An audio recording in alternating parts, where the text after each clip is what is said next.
고린도후서 6장 3절부터 10절까지 말씀 제가 읽겠습니다. 우리가 이 직분이 비방을 받지 않게 하려고 무엇이든지 아무에게도 꺼리끼지 않게 하고 오직 모든 일에 하나님의 일꾼으로 자천하여 많이 견디는 것과 환난과 궁핍과 고난과 매맞음과 갇힘과 난동과 수고로움과 자지 못함과 먹지 못함 가운데서도 깨끗함과 지식과 오래 참음과 자비함과 성령의 감화와 거짓이 없는 사랑과 진리의 말씀과 하나님의 능력으로 의의 무기를 좌우에 가지고 영광과 욕됨으로 그러했으며 악한 이름과 아름다운 이름으로 그러했느니라. 우리는 속이는 자 같으나 참되고 무명한 자 같으나 유명한 자요 죽은 자 같으나 보라 우리가 살아있고 징계를 받는 자 같으나 죽임을 당하지 아니하고 근심하는 자 같으나 항상 기뻐하고 가난한 자 같으나 많은 사람을 부유하게 하고 아무것도 없는 자 같으나 모든 것을 가진 자로다. 아멘. 생명수 다시 한번 찬양하고 여러분 가사 생각하고 한 10여 년 전에 찬양 부르면서 은혜 나눴는데 찬양하겠습니다. 다시 한 번만 타오르는 인생 타오르는 인생에 사막길을 걸을 때 갈급하여 지치고 쓰러지던 발걸음 생명수는 어디에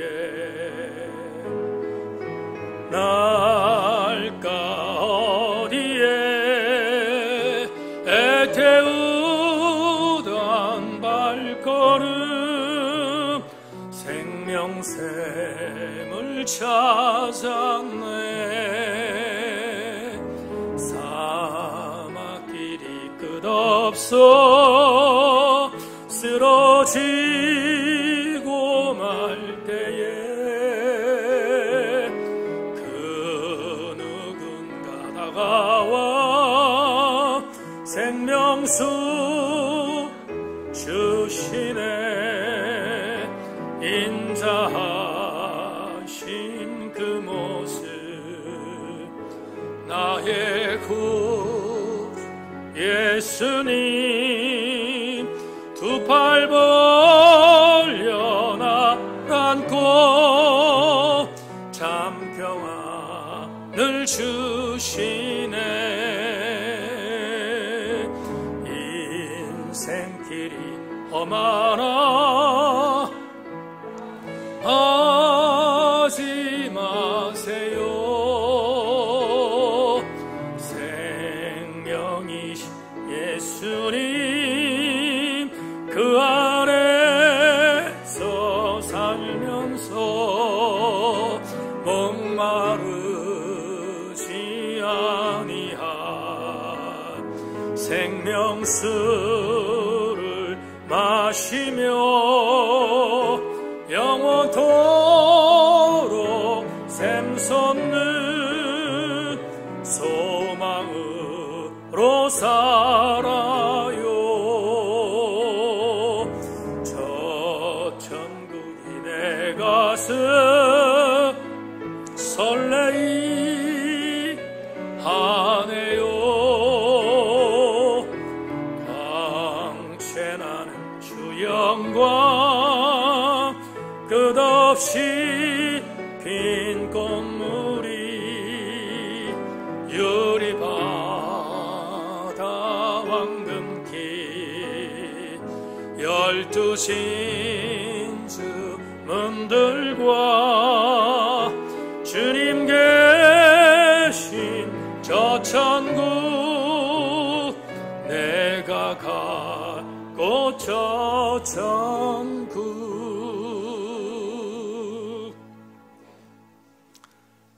인생길이 험하지만 낙심하지 말자고 찬양했습니다. 생명이신 예수 그리스도께서 우리를 보호하실 줄로 믿기에 우리는 오늘도 걷겠습니다. 주와 함께 말씀을 함께 나누면서 주님과 보폭을 맞추겠습니다. 하나님, 이 시간 또 다른 은혜가 우리 모두에게 임할 수 있도록 인도하여 주옵소서.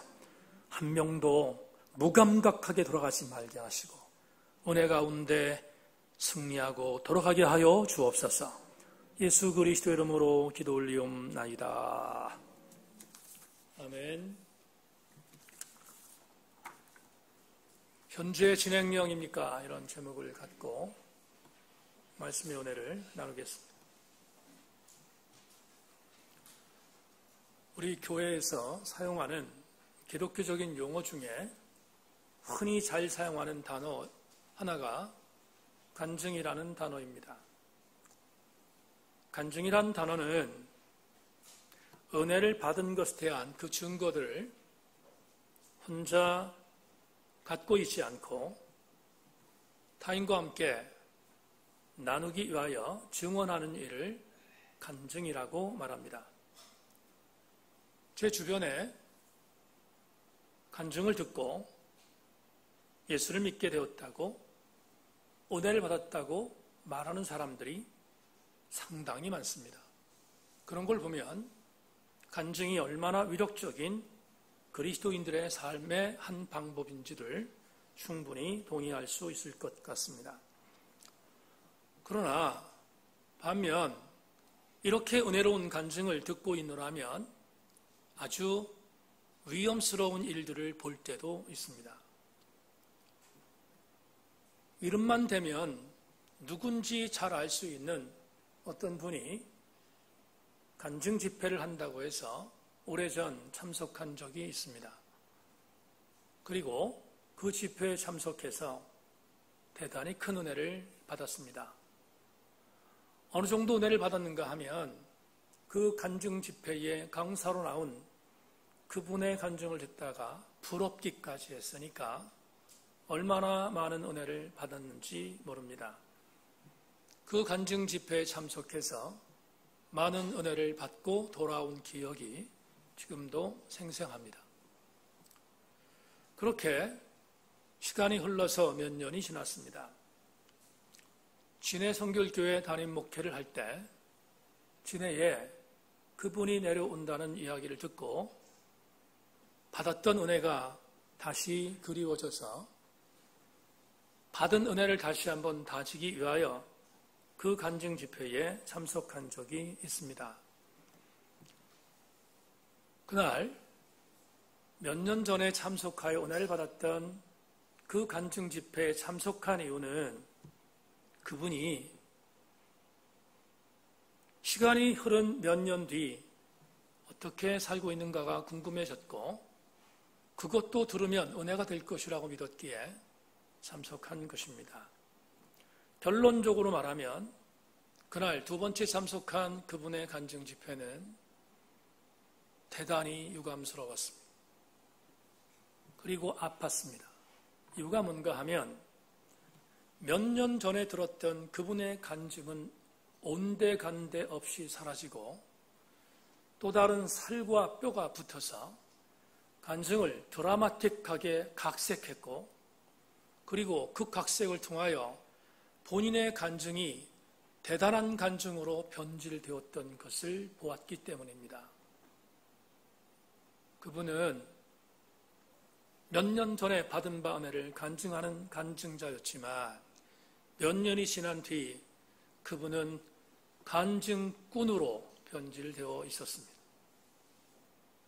최악의 집회를 참석하고 돌아오는 날, 왜 이 사람이 이렇게 변질될 수밖에 없었을까를 생각해 보았습니다. 이유는 한 가지, 본인이 받은 은혜의 말씀대로 살지 않았기 때문입니다. 김기성 목사가 쓴 청년들에게 보내는 청년 편지에서 그는 이렇게 말했습니다. 삶으로 번역되지 않는 신앙 고백은 공허한 말놀이에 지나지 않는다. 삶으로 번역되지 않는 우리의 신앙 고백은 말장난에 지나지 않는다는 김기성 목사의 이 말은 참 많은 것들을 생각하게 합니다. 제가 이 글을 기억하는 이유는 삶으로 번역되지 않는 신앙 고백이라는 문장 때문입니다. 이 문장을, 부정문으로 되어 있는 이 문장을 긍정문으로 바꾸겠습니다. 삶으로 번역하는 신앙 고백이 무엇입니까? 삶으로 번역하는 신앙 고백이 과연 무엇입니까? 이렇게 답할 수 있을 것 같습니다. 삶으로 번역하는 신앙 고백은 나의 신앙적인 삶을 오늘 이 현재의 상황에 승화시키는 삶입니다. 다시 말하면 신앙적 삶을 현재 진행화하는 것입니다. 그게 신앙 고백입니다. 여기에 모여서 예배를 드리는 우리 교우들 중에 거의 전부는 내가 과거에 받았던 은혜가 있습니다. 내가 과거에 받았던 은사적인 체험이 있습니다. 내가 과거에 받았던 은혜를 과거에 받았던 은혜로 함몰시키거나 내가 받았던 과거의 은사를 과거의 은사에 매몰되어 있으면 나는 신앙적 삶을 현재 진행화시키는 것이 아닙니다. 내가 받았던 은혜, 내가 받았던 은사를 오늘 나의 삶의 현장으로 성육신화시켜서 내 삶의 현장으로 현재 진행화시킬 때만 그 사람은 진짜로 신앙 고백을 하는 삶을 살게 되는 것입니다. 오늘 본문은 이렇게 본인이 받았던 은혜를 현재라는 상황 속에서 진행화시킨 위대한 인물 사도 바울을 소개하고 있습니다. 여러분에게 고린도후서를 강의 시작하며 고린도후서 2장 12절부터 7장 16절까지는 바울이 고린도 교회 안에 있는 자기를 공격하는 적대자들을 향하여 사도권을 방어하는 방어의 메시지라는 점을 분명히 말씀드렸습니다. 무려 2장부터 7장까지 상당히 많은 분량을 사도적 권위를 변호하는 장면으로 사용했다면 오늘 6장은 분명히 그 한복판에 있는 메시지이며 사도적 변호의 드라마틱한 절정을 우리에게 알려주는 장면이라고 보아도 무방할 것입니다. 이런 변론의 절정 중에 오늘 본문은 우리에게 대단히 중요한 감동을 줍니다. 왜냐하면 제가 감동이란 표현을 쓴 이유는 이번 설교를 준비하다가 많이 울었기 때문입니다. 여러분에게 오늘 설교 준비를 하다가 담임 목사가 울었던 그 설교 준비의 뒤안길을 말씀드린 이유는 그만큼 오늘 본문 메시지는 우리에게 대단한 감동을 주기 때문입니다. 3절을 보겠습니다.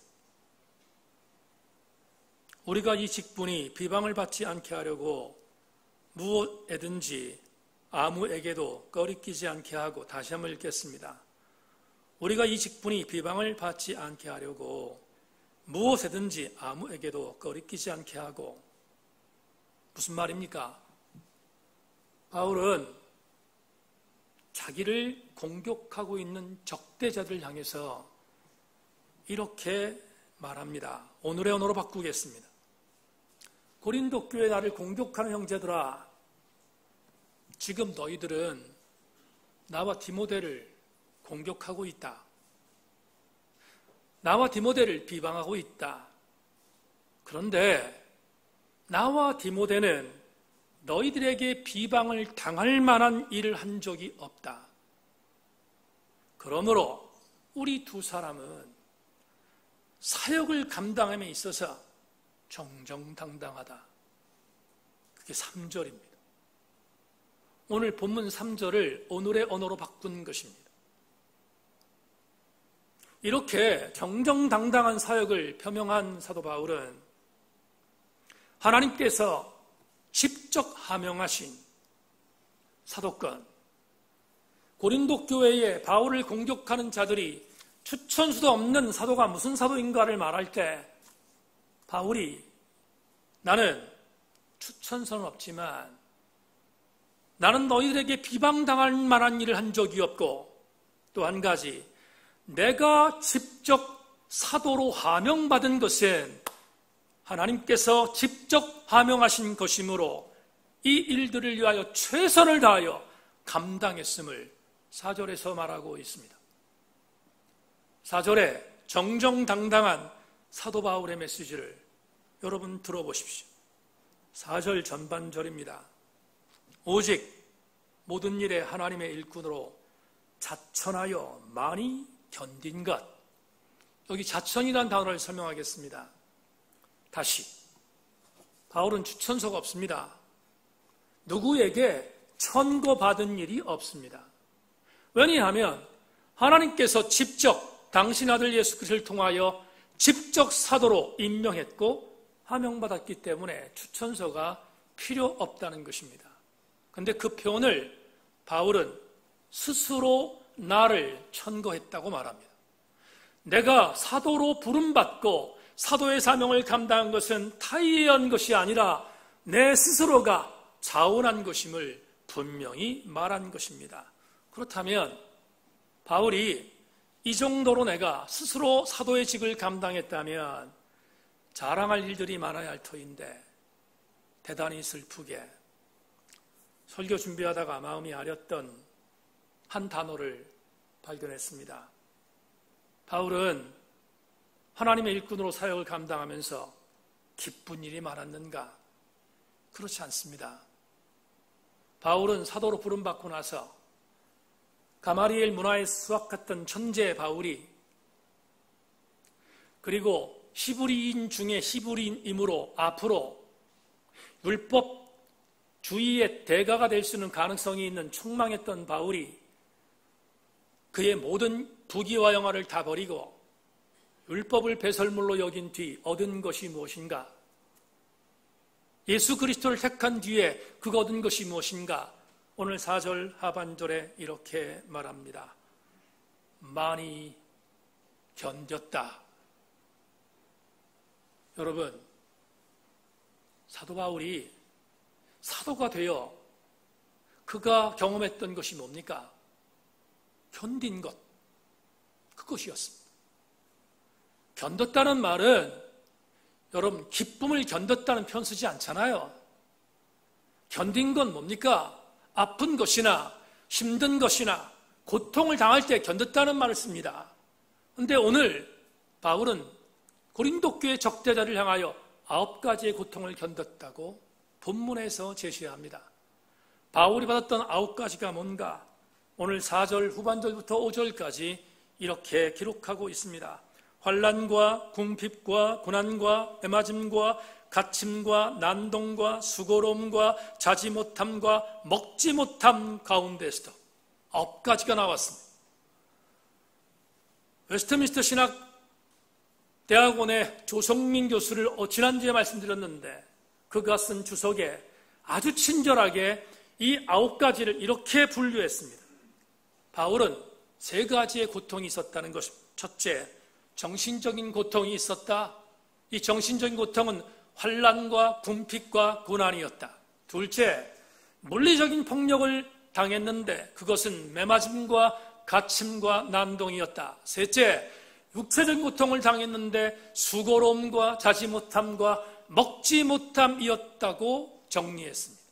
그러면 분명히 견뎠다는 사도 바울의 고백은 동의할 수 있습니다.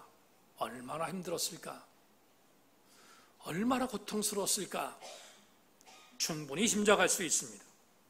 그런데도 사정이 이 정도 되면 예수 그리스도를 배교하고 다시 그가 원하던 그가 원래 장래가 촉망되던 율법주의로 돌아갈 수 있었을 가능성이 농후했던 사도 바울인데 바울은 대단한 사람이었습니다.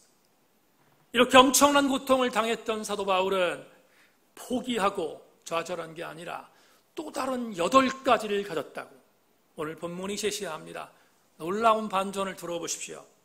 6절부터 7절까지 말씀에서 사도 바울이 9가지 고통을 당한 뒤에 8가지의 새로운 반면교사의 은혜로 이 능력을 가졌다는 고백은 대단히 놀라운 고백입니다. 깨끗함과 지식과 오래 참음과 자비함과 성령의 감화와 거짓이 없는 사랑과 진리의 말씀과 하나님의 능력으로 의의 무기를 좌우에 가졌다. 조성민 교수의 설명을 다시 한번 들어봅시다.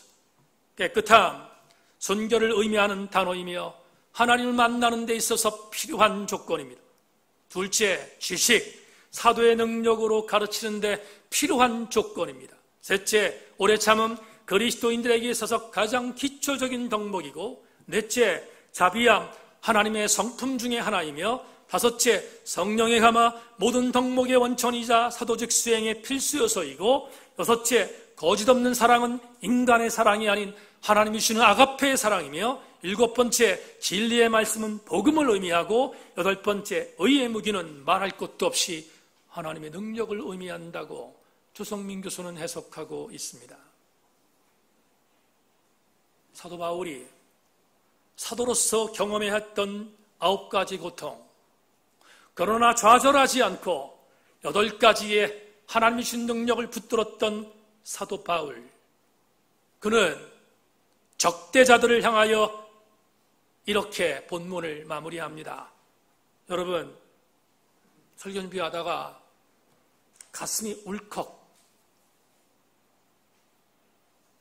했고, 그 뒤에 눈이 충혈돼서 눈물을 흘리게 만들었던 구절이 8절부터 10절입니다.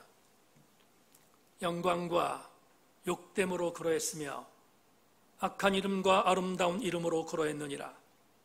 우리는 속이는 자 같으나 참되고 무명한 자 같으나 유명한 자요, 죽은 자 같으나 보라 우리가 살아있고, 징계를 받는 자 같으나 죽임을 당하지 아니하고, 근심하는 자 같으나 항상 기뻐하고, 가난한 자 같으나 많은 사람을 부유하게 하고, 아무것도 없는 자 같으나 모든 것을 가진 자로다. 여러분, 확 들어오지 않지요? 요즘 피터슨의 메시지로 읽어드리겠습니다. 우리는 최선을 다해 사태를 바로잡을 때도, 칭찬을 받거나 비난을 받거나 존경을 받을 때도 그리합니다. 우리는 의심을 받을 때도 있지만 우리의 말에 정직합니다. 세상이 우리는 무시하지만 하나님께서 우리를 인정해 주십니다. 죽었다는 소문이 돌기도 했지만 우리는 멋지게 살아왔습니다. 우리는 거의 죽을 정도로 맞았지만 죽지 않았습니다. 우리는 슬픔에 잠겼으나 항상 커다란 기쁨으로 가득 찼습니다. 우리는 후원에 의지하며 살았지만 많은 사람을 부유하게 합니다. 우리는 가진 것이 없지만 모든 것을 다 가진 사람입니다. 왜 이 구절에 울컥했는가? 저는 목사로서 바울의 심정에 감정이입할 수 있었기 때문입니다.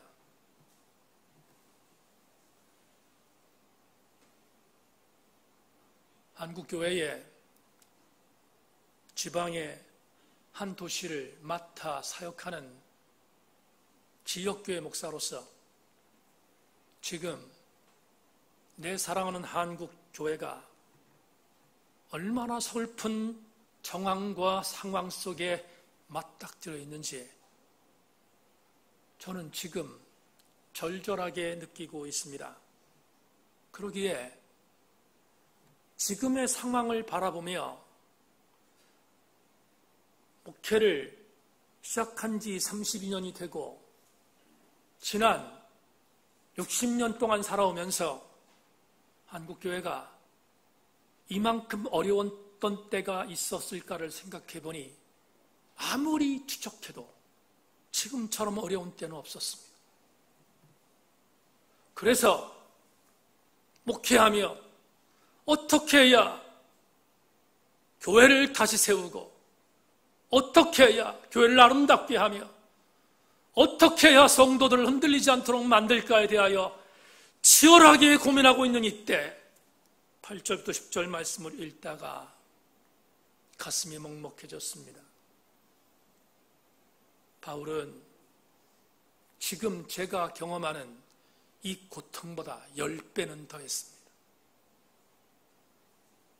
엄청난 고통을 감내했던 사도 바울은 오늘 본문에서는 9가지로 정리했지만 앞으로 볼 고린도서 11장에서 그는 자기가 당했던 수없는 고통, 환난을 이렇게 구체적으로 묘사하고 있습니다. 그들이 그리스도의 일꾼이냐 정신없는 말을 하거니와 나는 더욱 그러하도다. 내가 수고를 넘치도록 하고 옥에 갇히기도 더 많이 하고 매도 수없이 맞고 여러 번 죽을 뻔하였으니 유대인들에게 40에 사나 감한 매를 5번 맞았으며 3번 태장으로 맞고 1번 돌로 맞고 3번 파선하고 일주야를 깊은 바다에서 지냈으며 여러 번 여행하면서 강의 위험과 광도의 위험과 동족의 위험과 이방인의 위험과 시내의 위험과 광야의 위험과 바다의 위험과 겉 형제 중에 위험을 당하고 또 수고하며 애쓰고 여러 번 자지 못하고 줄이며 목마르고 여러 번 굽고 춥고 헐벗었노라. 지금 작금의 상황의 교회가 아무리 어려워도 바울처럼 힘들지 않았습니다. 바울은 정말 힘들었던 과정을 보내고 있지 않습니까? 바울은 이 고통을 당한 뒤 오늘 본문 고린도후서를 썼습니다. 누구에게 썼습니까? 이 고통을 짊어졌던 당사자들에게 쓰고 있습니다. 고린도 교회에 바울을 흠잡기 위하여, 바울을 공격하기 위하여, 바울을 끌어내리기 위하여 바울을 무조건적으로 공격하고 있었던 적대자들을 향하여 오늘 본문을 쓰고 있는데 8절부터 10절이 무슨 말입니까? 이것도 오늘의 언어로 바꾸겠습니다. 바울이 고린도 교회 적대자를 향하여 이렇게 말한 것입니다. 고린도 교회 적대자들아, 너희들이 아무리 나를 의심하지만 나는 정직히 살아왔다. 세상이 나를 무시하지만 괜찮다. 왜냐하면 하나님께서 인정해 주시기 때문이다. 너희들은 내가 죽었으면 좋겠다고 생각하여 죽었다고 헛소문까지 버텼지만 괜찮다. 나는 죽지 않고 살아있기 때문이다. 나는 죽을 만큼 많이 맞았다. 여기서 더 터지고 저기서 더 터지고 수많은 사람들에게 맞았지만 괜찮다. 나는 그래도 살아있으니까. 고난이 커서 슬픔에 잠겼던 적도 있었다. 나는 이런 고난 때문에 수많은 고통을 당했지만 괜찮다. 왜냐하면 그 고통을 당했지만 나는 도리어 지금 더 기뻐하는 은혜를 받고 있기 때문이다. 나는 후원에 의지하면서 살아가야 사역을 할 수 있었다. 왜냐하면 누군가가 도와주지 않으면 나는 사역을 할 수 없는 자비랑 선교사였기 때문이다. 브리스길라 아굴라가 나를 도와주지 않으면 나는 살 수 없다. 나는 그만큼 가난하다. 그런데 가난하도 괜찮다. 왜냐하면 나는 진짜로 부유한 자이기 때문이다. 이 원고를 적는데 눈에서 눈물이 떨어졌습니다. 사랑하는 교우 여러분, 사도 바울은 오늘 설교 제목으로 이렇게 여러분에게 적용하면서 설교 교훈을 삼기를 원합니다. 바울은 살아있는 신앙 고백을 자기의 삶의 고백으로 현재 진행화시켰던 하나님의 사람이었습니다. 세인교회 지체들이여, 여러분은 신앙 고백을 하고 있습니까? 여러분 진짜로 신앙 고백을 하고 있습니까? 그렇다면 옛날에 왕년에 받았던 은혜, 옛날에 나에게 임했던 은사, 그거 자랑하지 마십시오.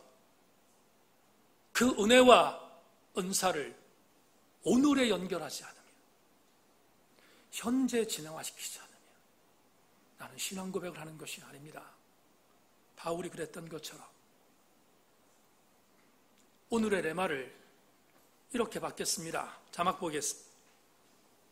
살아있는 신앙 고백은 삶의 고백이 현재 진행화될 때만 가능한 고백인 것을 다 같이 아멘하기를 소망합니다. 마태복음 15장, 여러분에게 잠시 말씀을 드리겠습니다. 주님께서 게네사렛 호숫가 지역에서, 갈릴리 지역입니다, 수많은 아픈 자들을 고쳤습니다. 이웃들을 고쳤습니다. 오늘 김희정 집사님 기도했던 것처럼 아픔 당한 이웃들을 돌봤고 사랑했고 고쳐주셨습니다. 그러자 갈릴리 전 지역에서 예수님의 인기는 엄청나게 오르기 시작했습니다. 대중적인 인기가 엄청나게 오르기 시작했습니다. 당연한 일입니다. 그런데 예수님의 인기가, 대중적인 인기가 올라가면 올라갈수록 배합하는 사람도 있었습니다. 누군가 하면 위기의식을 느꼈던 당시의 종교 지도자리였던 바리새인과 서기관들이었습니다. 그들은 눈꼴 사나 볼 수 없었습니다. 저 예수가 우리의 리더십을 다 뺏었다고 그들은 배아파했습니다. 저 예수만 사라지면 좋겠는데 저 예수 때문에 우리가 지금 자리가 흔들린다고 생각했습니다. 그래서 바리새인들과 서기관들이 아주 치사한 방법으로 주님을 괴롭힙니다. 유치한 시비거리를 갖고 주님께 나왔습니다. 이들이 이렇게 말합니다. 나사렛 예수시여, 당신의 제자들이 음식을 먹는데 왜 손을 안 닦습니까? 우리 율법에 보면 음식을 먹을 때 반드시 손을 닦으라고 했는데 당신의 제자들은 이 율법을 지키지 않아요. 당신 정신 차리세요. 당신 문제 있는 거 아닙니까? 라고 시비 걸었습니다. 이렇게 시비 건 바리새인과 서기관들의 아주 질 나쁜 저희를 하셨던 주님께서 그러냐? 그러고 나서 한 가지 담론을 제시합니다. 너희들 민수기에 기록되어 있는 율법을 지켰느냐? 그 중에 부모를 공경하라고 했는데 널 부모를 공경하고 있는가? 그들이 마음속에 율법에 대한 대가들이니까 우리가 이 부분에서 꿀릴 게 없다고 생각했습니다. 그래서 대답은 안 하지만 예수가 지금 정신 나갔나? 우리한테 부모 공경을 말하다니 라는 마음을 갖고 비아냥거립니다. 그 내용을 하시던 주님께서 그들에게 직격탄을 날렸습니다. 바리새인들아, 서기관들아, 너희들은 부모를 공경하라는 그 전통을 너희들이 밥 먹고 사는 빌미로 삼았는데 너희들은 지키지 않는다. 어떻게 지키지 않느냐? 내가 안다는 거예요. 어떻게? 너희들은 부모를 공경할 물질을 갖고 있으면서, 충분한 물질을 갖고 있으면서 부모 공경에는 단 한 푼도 쓰지 않고 그걸 합리화시키기 위하여 거룩함이라고 외친다. 거룩함! 무슨 뜻입니까? 내가 부모를 공경할 물질을 하나님께 드리면 괜찮다는 율법을 악용하고 있다는 것입니다. 그러면서 부모는 내팽개치고 하나님께 거룩함이라고 하는 외침을 외치며 하나님께 물질을 드리지 않고 자기 것을 착복하고 부모의 공경조차도 무시해버리는 너희들의 저희를 내가 알고 있다. 주님이 이렇게 말씀합니다. 전통을 빌미 삼아 신앙을 버리지 말라는 것입니다. 그리고 이렇게 율법을 악용하는 자들에게 그들이 정말 자랑스럽게 지키고 있는 예언자 이사야의 말을 인용합니다. 예언자 이사야의 말을 끄집어내서 그들이 절대로 변명하지 못하도록 그들에게 직격탄을 날렸습니다. 마태복음 15장 7절로 8절은 주님이 하셨던 말씀이지만 예언자 이사야의 말을 인용한 것입니다. 이 백성이 입술로는 나를 공경하되 마음은 내게서 멀도다. 사람의 계명으로 교훈을 삼아 가르치니 나를 헛되이 경배하는도다 하였느니라 하셨고, 주님이 뭘 말씀하십니까? 주님 말씀하신 것은 전통을 빌미삼아 하나님 말씀을 무시하는 일을 하지 말라는 거잖아요. 이 말을 오늘 설교로 적용하겠습니다. 너희들이 이전에 받았던 영적인 부분의 은사를 빌미삼아 오늘 내가 은혜 받는 일에 대하여 소홀하지 말라는 것입니다. 바울은 오늘 본문에서 자기의 신앙 고백을 하며 자기를 공격하고 있었던 고린도 교회의 적대자들 향하여 책상 머리에서 주판을 튕기며 어떻게 하면 저 바울을 죽일까 그렇게 골머리 쓰고 있는 고린도 교회의 적대자들 향하여 그는 오늘 이렇게 말한 것입니다. 다시 고린도 교회의 적대자들아, 너희들이 아무리 나를 의심하지만 나는 정직한 삶을 살아서 괜찮다. 세상이 나를 무시하지만 괜찮다. 하나님이 인정해 주시기 때문이다. 내가 죽었으면 좋겠다는 마음으로 너희는 헛소문을 퍼뜨렸지만 괜찮다.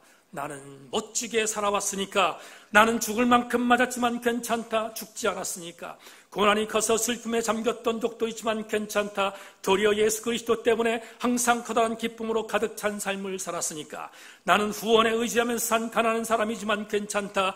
많은 사람을 부유하게 해주는 사람으로 하나님께서 만들어 주셨으니까. 나는 가진 것이 없지만 괜찮다. 왜냐하면 나는 모든 것을 다 가진 사람이니까. 8절로 10절의 말씀을 바울은 신앙 고백하고 있습니다. 여러분에게 조금 더 도전하기 위하여 8절과 10절을 이제는 담임 목사의 언어로 바꾸겠습니다. 제가 오늘의 언어로 이렇게 바꿉니다. 고린도 교회에 있는 적대자 형제들에게 말한다.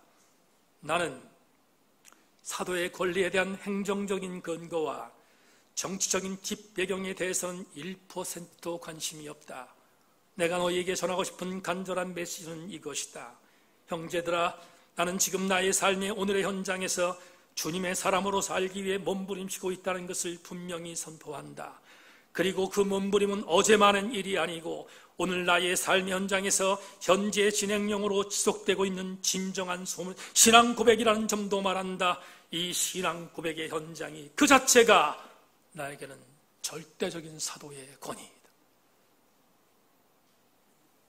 감히 제도나 조직이나 인위적인 권력이 건드릴 수 없는 사도 바울의 엄청난 영적인 권위를 그는 신앙 고백을 통하여 우리에게 전해주고 있습니다. 지난주 나성의 목사님들 부부가 충주에 왔다고 저희 교회를 방문해도 되겠냐고 그렇게 연락이 왔습니다. 그래서 낯설지만 저도 나성의 목사가 되니까 오시라고 했습니다. 그래서 목사님들 부부와 함께 1시간 동안 교제했습니다. 저를 전혀 모르는 목사님들이 오셔서 저에게 이런저런 우리 교회 상황을 물었습니다.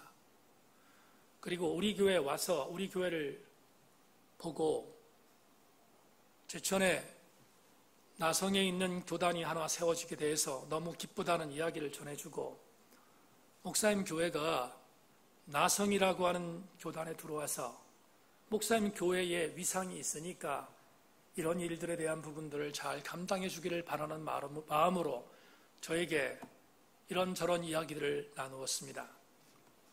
제가 그 얘기를 듣고 그분들에게 이렇게 말했습니다. 우리가 나사렛 성결교회로 들어가서 우리 교회가 감당해야 할 일들이 있다면 겸손한 마음으로 우리 교회가 교단을 위한 사역들을 감당하겠습니다.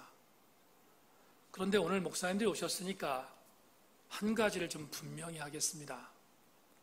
우리 교회가 조직교회로 교단에서 해야 할 마땅한 일들에 대한 분들이 있다면 겸손한 일로 감당하겠지만 만에 하나 저에게 교단에서 정치적인 무언가를 요구하신다면 기대하지 마십시오. 저는 1%도 정치에 관심이 없습니다. 제가 교단으로 들어간 이유는 남은 기간 동안 교회 성도들의 정체성을 성결교회로 만들기 위해서였기 때문입니다. 정치는 저하고 친하지 않습니다. 기대하지 마십시오. 정중히 말했습니다. 이렇게 말한 것은 객기가 아닙니다. 여러분, 우리는 신앙생활을 하기 위하여 예수 그리스도 앞에 섰습니다. 세상적인 부분의 위상과 세상적인 부분에 있어서의 위치와 세상적인 부분에 있어 신분에 대한 자리가 나를 높여줄 거라고 생각했다면 왜 신앙생활을 합니까? 세상에 나가서 더 투자해야 되지 않겠습니까? 정말 중요한 것은 우리가 주님 앞에 섰다면, 코람데오의 신앙 앞에 섰다면 우리는 하나님 앞에서 나에게 주어지는 은혜가 무엇인가를 어제 받았다면 오늘 그것을 현재로 진행화시키고 오늘 받은 그 은혜를 계속해서 하나님의 은혜 안에 살아가는 것, 그것이 신앙생활이며 그게 신앙 고백이어야 되지 않겠습니까? 그것을 위하여 부름받았다면 우리는 오늘도 바울처럼 이런 신앙 고백 위에 온전히 서서 아름다운 신앙을 감당해야 되지 않겠습니까? 일부 예배에 기도 담당자가 김명옥 권사님이었습니다. 김 권사님이 오늘 주보에 있는, 여러분이 나눠드린 설교 원고의 요약본을 읽었는지 모르겠지만 대표 기도를 통해서 이렇게 기도했습니다. 하나님, 상황이 이 정도가 되었는데 하나님 앞에서 울지 못해서 죄송합니다. 우는 성도가 되어야 되는데 울지 못해서 죄송합니다. 어제 새벽에 나오신 교회 여러분 기억나십니까? 요에서 1장에 메시지를 나누지 않았습니까? 요에서 1장 13절로 14절, 요해 시대의 남유다가 하나님께 망가졌습니다. 그런데 그들은 종교적인 습성이 있어서 하나님께 제사를 드리는 게 습관이었습니다. 습관이다 보니 제사를 드려야 되는데 소제를 드리려고 하니까 소제의 제물, 곡식들이 보이지 않습니다. 메뚜기가, 황충이 완전히 먹어버렸기 때문입니다. 안타까운 마음을 갖고 뭘 드릴까? 석류를 드릴까? 포도를 드릴까? 무화과를 드릴까? 여기저기에서 곡식을 찾았습니다. 그런데 그들은 영적으로 무너진 자기들의 무너짐에 대해서는 전혀 생각하지 않고 오로지 제사를 드릴 제물만 찾는데 혈안이 되었습니다. 찾을 수가 없어요. 소제를 드릴 제물들이 안 보였기 때문입니다. 그러자 요해를 통하여 하나님께서 말씀한 게 뭡니까? 제물을 찾는 너희들아, 안타깝다. 지금 내가 너희들에게 받고 싶어하는 제물은 곡식 제물이 아니고 소제의 제물이 아니고 원제물의 제물이 아니라 나에게 나와서 우는 거다, 이렇게 말씀하셨죠. 우는 게 필요하다고. 그게 오늘 우리가 읽었던, 어제 토요일날 읽었던 요에서 1장 13절로 14절입니다. 제사장들아 너희는 굵은 배로 흥이고 슬피 울지어다. 제단에 수종드는 자들아 너희는 울지어다. 내 하나님께 수종자들아 너희는 와서 굵은 배 옷을 입고 밤이 새도록 누울지어다. 이는 소제와 전제를 너희 하나님 성전에 드리지 못함이로다. 너희는 금식일을 정하고 성회를 소집하여 장로들과 이 땅의 모든 주민들을 너희 하나님 여호와의 성전으로 모으고 여호와께 불을 지질지어다. 지체 한 명이 말합니다. 목사님, 자녀들이 말을 안 들어요. 자녀들이 속색입니다.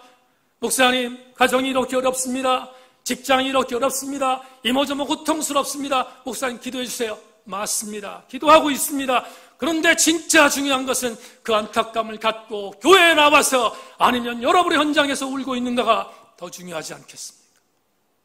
울고 있습니까?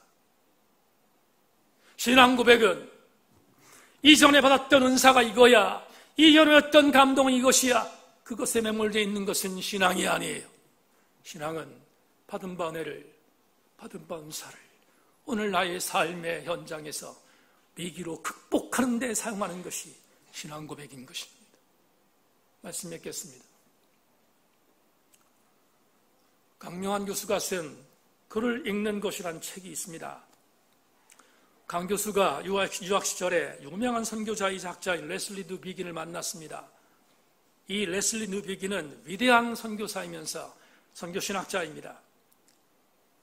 같이 식사할 수 있는 기회를 얻어서 이게 웬일인가 생각하고 강영환 교수가 레슬리 누비긴에게 물었습니다. 목사님, 복음주의자이시지요? 왜 이런 질문을 했는가 하면 레슬리 누비긴은 스코틀랜드 장로교회에서 안수받은 목사인 걸 알았기에 스코틀랜드의 장로교회는 오늘날 대한예수교 장로의 통합과 합통과 같은 아주 보수적인 교단입니다. 보수적인 교단의 목사들은 스스로 다 복음주의자인 것을 믿기에 강영환 교수도 레슬리 누비긴에게 말했습니다. 목사님 복음주의자이시죠? 그랬더니 반색하며 레슬리 누비긴에게 말합니다. 나는 절대로 복음주의자가 아닙니다. 너무 놀랐습니다. 그럴 줄 알고 물었는데 왜 자기는 복음주의자가 아닌가라고 대답했는가? 강 교수님이 다시 물었습니다. 왜 그렇게 생각하십니까? 그러자 레슬리 뉴비긴이 유명한 말을 강 교수의 신앙 여정 안에서 정말 철퇴 같은 말을 던졌습니다. 레슬리 뉴비긴이 강영 교수에게 이렇게 말했습니다. 복음주의자들은 성경을 읽지 않습니다. 여러분, 대한예수교 장로회 통합 측, 그리고 합동 측, 고려파, 고신파, 복음주의자의 목사님들이 성경을 안 읽습니까? 그럴 리가 있습니까? 얼마나 성경을 연구하고 얼마나 최선을 다하여 성경에 대해 목숨 걸고 있습니까?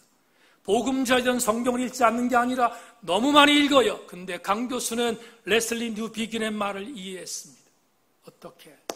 레슬리 뉴비긴이 강영환 교수에게 말한 것은 복음주의자들은 성경을 읽지 않는다는 것이 아니라 복음주의자들은 성경을 읽고 그렇게 살지 않는다는 것입니다. 오늘 말씀을 맺으며 이렇게 적용하겠습니다. 성경을 읽는다면 읽은 성경을 내 삶의 현장에서 진행령으로 적용하며 살아내는 것, 그게 신앙 고백입니다. 저도, 여러분들도 모두 함께 그렇게 현재 진행령의 신앙 고백으로 살아내는 우리 생교회 성도들 다 되실 수 있기를 주님의 이름으로 축원합니다. 하나님 감사합니다. 오늘 말씀을 통하여 종이 은혜 받은 말씀을 나누었습니다.